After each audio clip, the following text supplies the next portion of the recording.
Vrijdagavond opende wethouder Anne Thiele de expositie Wat. In de pop-up galerie aan het Kaplaanspad zijn diverse kunstwerken tentoongesteld. Nou, het is zo, we hebben hier 14 kunstenaars. En die 14 hebben allemaal hun eigen technieken.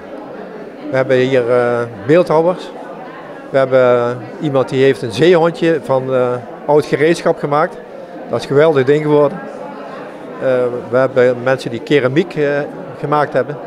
Maar ook mensen met een soort batik-achtig met stof gewerkt. Eigenlijk een hele diversiteit aan technieken waar eigenlijk, ja, als je het ziet denk je van hoe is het mogelijk dat dat allemaal zo bij elkaar is gekomen. Dat is echt iets geweldigs.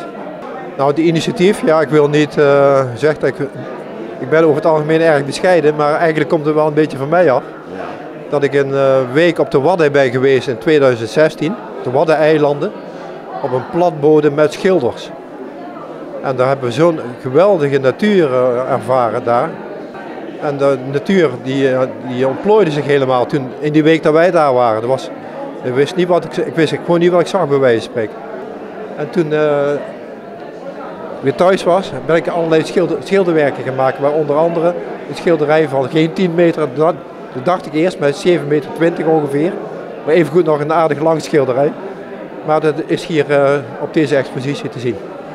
De kracht van deze expositie zit volgens Moerkerk in de samenwerking. Het mooiste vind ik eigenlijk dat we hier met 14 amateurkunstenaars elkaar gevonden hebben en hier ons werk kunnen presenteren. Dat doen kunstenaars van de Rake Kwassen. We zijn 4 mannen onder elkaar die schilderen. Dan heb je Filo Forte, dat zijn 4 dames. En dan hebben we mensen van het atelier waar wij 1 keer per week ook schilderen of andere dingen doen. Die hebben we gevraagd ook mee te gaan doen. En er zijn er een aantal van die hebben ja gezegd en die vinden hartstikke leuk samenwerking geworden. En ik vind het belangrijk dat er hier zo'n accommodatie is waar mensen die schilderen of die van allerlei dingen doen op het gebied van kunst, een plek vinden om ook iets te laten zien. De expositie duurt 6 weken. En is op vrijdagmiddag en zaterdagmiddag te bezichtigen en op 1 koopzondag eind oktober. De avond werd muzikaal opgeluisterd door zangvereniging Ars Musica.